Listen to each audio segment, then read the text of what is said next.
it's a blessing. It's very different from playing here, as you'd expect. But yeah, I've obviously been there. I think I made my debut 4 or 5 years ago now, so every time I go, I haven't had that many opportunities recently with injuries, but yeah, it's very different, but I'm very grateful to play for my country, and yeah, it's an honour, really.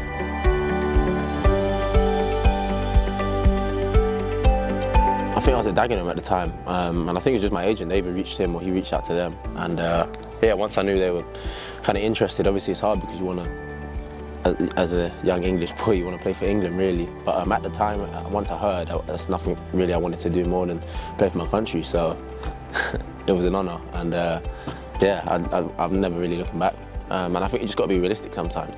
I just thought I could wait my whole career trying to play for England, and there's so many top class players that never really play for England consistently. So at the time, yeah, once I got the opportunity, I thought, yeah, I'm not going to waste my whole career, not waste, but I'm not going to wait my whole career to get a few caps for England if I'm lucky, when I could play as many games as possible for Guyana and really create a legacy as such, and a name for myself out there. So once I'd done it, yeah, it was a no-brainer, and I'm so glad I did, really.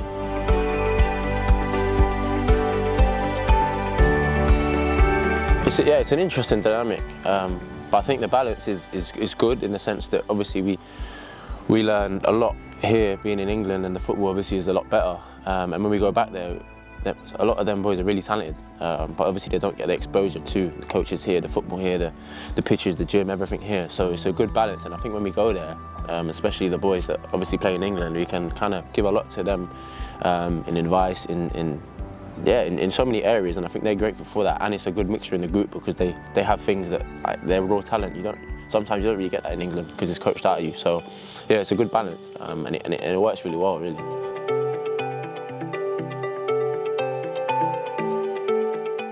When you're only from England, you only know the culture here, and yeah, you don't get to see some people that you'd never see because they're in a different country. So yeah, to be able to go there, obviously the football's the main thing, but having time away to go and see family that I'd never see before, or at the villages and in the country and whatnot, it's such a blessing, and it's very humbling as well when you come back here and you realise how much we have here. And yeah, I'm so grateful that I've met some family that I probably would not have met. You're not the star in the family, but you're kind of talked about within the family, so everyone's so proud.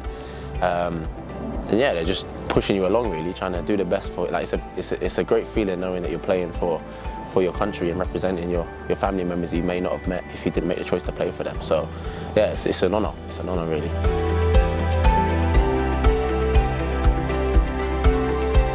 And it's probably the brightest look for us as a nation, a footballing nation, in a long time. So like you said, we qualified for the prelims in June. Hopefully we can qualify for the main tournament, and then just look to keep qualifying, to keep climbing up the rankings, having a better game, having better fixtures, to get promoted in the Nations League and play the likes of USA, Jamaica and Mexico, like the big teams like that. And we believe it's possible, I believe it's possible. So yeah, hopefully that's the plan for the future, and yeah, I firmly believe that we can achieve that.